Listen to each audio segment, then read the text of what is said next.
What's going on here? I had been away for about 2 months for my childbirth, and our house was an absolute mess when I returned. As I exclaimed in shock, Alfred scoffed at me. Work for the time you took off! If you have a problem, let's get divorced! Haha! As I stood speechless, Alfred wore a smug expression. Soon, he dramatically displayed the divorce papers he was holding. I'm off for happy hour now, so you better clean this up. Without even thinking of holding our baby, Alfred walked out. A volcanic rage boiled within me towards him. I will never forgive him. Who needs a husband like this? Not me. My name is Samantha. At 37, I married Alfred, who's a year younger than me, and got pregnant 2 years later. We both worked at the same company, but my morning sickness was so bad I had to frequently take time off. That's when Alfred started acting weird. Both of us had lived alone for a long time, so we were both capable of doing household chores. We didn't have any specific division of labor, and managed our lives quite well. However, since I started taking time off, Alfred became visibly grumpy and began to demand I do chores, even when I was bedridden with morning sickness. Why isn't dinner ready? Why haven't you folded the laundry? And you're not even working! On top of dealing with nausea and fatigue, I now had to deal with Alfred's verbal abuse. He never used to be like this. Why? You taking time off for morning sickness is making things awkward for me at work. I've never heard of anyone doing that. Remember Mabel, who just came back from maternity leave? Apparently, she never had any trouble with morning sickness. But even hearing that, it's not like I wanted to take time off. Morning sickness affects everyone differently. Some have it for their first child, but not the second. It varies from one pregnancy to the next. I feel bad I can't cook or do laundry right now, but it's not like I'm slacking off. Please understand that. I managed to say, lifting my heavy body, but Alfred just glared at me. Must be nice being the pregnant lady and getting away with it. At least you could have made some rice. That's not too much to ask. His words pierced my heart. I couldn't stand the smell of cooking rice since my morning sickness began. It would make me feel nauseous. I had already explained this to Alfred, and still, I couldn't come to terms with how he changed so suddenly. Right now, I'm involved in a major project at work. I don't want to take time off if I can avoid it. I try to get some work done at home, but the nausea and fatigue get in the way. I'm grateful for our baby, but it's tough managing work and daily life. Experiencing pregnancy for the first time, nearing 40, was physically and emotionally draining. I just wanted Alfred to understand and help with chores, but he acted the exact opposite of what I hoped for. It might be true that other women at work don't take time off during their pregnancy, but I wish he'd listen to me, his wife, first. Once my morning sickness subsides, we can return to how we used to be. I decided to focus on that hope, but that hope was shattered. One day, Alfred said, I talked to Nolan the other day. He's never lifted a finger at home. Makes me realize how great a husband I've been. It's always been about you, Samantha. You need to grow up now that you're becoming a mom. Nolan is the husband of our colleague, Mabel. They're the poster couple at work. I've heard numerous stories about how they became a couple and their ups and downs. They're well regarded and trusted. And Nolan never doing chores? I'd love to hear the truth someday. Yet Alfred kept comparing himself to Nolan, piling chores on me. Will I ever have a good relationship with Alfred once our child is born? I spent my days tossed by these emotions. As my due date approached, I decided to give birth at a clinic near my parents' house. A few weeks after moving to my parents, I gave birth to a beautiful girl. Seeing our baby, all the pain and fear disappeared. Alfred changed back to being a caring husband and a loving father. He would feed the baby, change her diapers. While serving tea, Mom praised him. Thank you, Alfred, for coming even on weekdays. Samantha, show some gratitude. Watching Alfred care for our child, Mom was very impressed. Though I had mixed feelings, I had to admit he was stepping up. Maybe holding our child changed Alfred. I thanked him. Thank you, Alfred. I know you're tired from work. Don't overdo it, okay? He smiled and replied, She's our child. It's natural for me to care for her. You rest up, Samantha. He really is back to his old self. A wave of happiness washed over me, and I was looking forward to our life together. After a month-long checkup at the clinic, we planned to return to our apartment with our daughter the next day. Mom looked a bit sad and said, You could have stayed a bit longer. But Alfred had repeatedly asked me to come home early. He probably couldn't wait to start our life together as a family. Excited, I opened the door to our apartment, but what I found was beyond belief. Clothes were strewn everywhere in the living room, dishes were piled up in the sink, and the brand new baby crib was still in its box. What is this? I cried out in shock. Alfred appeared, laughing mockingly. Finally, you're back. Do you know how hard it was without you? Make up for your absence and get to work. That's why I wanted you back early. If you have a problem, let's divorce. Ha! He spread out the divorce papers right in front of me, making sure I could see them clearly. Alfred's section was already filled out. I couldn't believe that my own husband could be like this. I was left speechless. I had thought he's changed. Our daughter has transformed him. How wrong I was.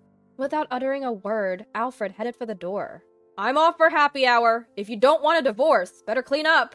Leaving with a condescending tone, Alfred walked out. He didn't even try to hold our daughter, not even giving her a fleeting glance. At that moment, everything became clear to me. His behavior at my parents' house had been an act to get me to come home sooner. I had hoped that one day Alfred would return to being his old self. I believed that as I went through childbirth, but I can't anymore. Holding back the overwhelming anger, I made a decision. I will never forgive that man. Divorce? Bring it on. I'll be the one to leave him. Once I made up my mind, I acted swiftly. I signed the divorce papers he handed me and immediately submitted them to the city office. After they were successfully processed, I packed my belongings and got into the car. I'm coming back, I texted Mom as I headed home. Samantha, what happened? Mom was worried as I arrived. I told her everything, the history, and how Alfred treated me after coming home. She was in disbelief. Alfred did that? Seeing her shocked, my heart ached. She had only seen the good in Alfred. Can't blame her. I was never good with relationships, and at 30, I still had no partner. They probably worried if I'd ever marry. They were overjoyed when I introduced Alfred. So I never told them about our marital issues. I had tried so hard to put their minds at ease, not wanting to burden them with more worries. But right now, I couldn't concern myself with what my parents thought. I had reached my breaking point. I'm sorry, Mom, but I can't raise our child with a man like that. I've already filed the divorce papers. What? So suddenly? Don't you think it's too soon? Maybe you should think it over after calming down? Upon hearing the word divorce, Mom was visibly shaken. She was strongly opposed to the idea, but my determination remained steadfast. I didn't want to upset Mom, but I needed her to understand my decision. Then my typically quiet dad spoke up, looking stern. Listen, Stella, Samantha isn't a child anymore. She's a grown woman and a mother. If she's made up her mind, we should support her decision. I knew it couldn't have been easy for him. The deep furrows in his brow said it all. But he chose to respect my decision, and gratitude welled up in me. Hearing Dad's words, Mom went silent for a bit. After an awkward pause, she nodded. All right, accepting my choice. Late that night, as I was awakened by my daughter's cries, my phone buzzed. Alfred's name lit up the screen. Ignoring his call, I changed my daughter's diaper and began nursing her. After putting her to bed, I checked my phone again. It was flooded with missed calls and texts from him. Where are you? Not cleaning again? Slacking off, huh? I'll teach you a lesson. Answer me. If you don't come back now, we're seriously getting a divorce. Despite his wife suddenly leaving, his condescending attitude persisted. Reading his messages, my disdain for Alfred grew even stronger. I've already submitted the divorce papers. I sent just that text and nothing more. The next morning, more calls came in, but I didn't answer. If I had, I was sure he'd just hurl insults at me. The texts he sent were, as expected, filled with harsh words directed at me. A week later, the tone of Alfred's messages changed. Can we talk? Please respond. I know I messed up. His once fierce words now seemed deflated. No doubt something happened at work. Even though I was on parental leave, I had informed the company just a few days ago about my divorce. It seems my hunch was right.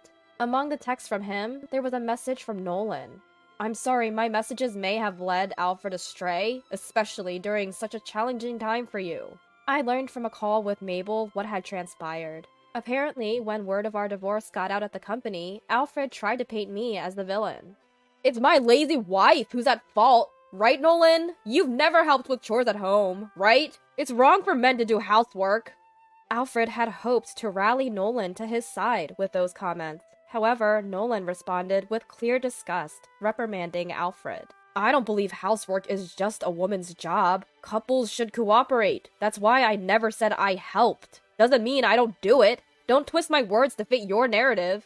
Alfred, who had been so sure of himself, stood stunned upon hearing the truth. Other colleagues were present, and now rumors about Alfred's behavior spread rapidly. Unable to handle the mounting pressure, he likely reached out to me for support. But it wasn't about Nolan. Alfred had changed, and not for the better.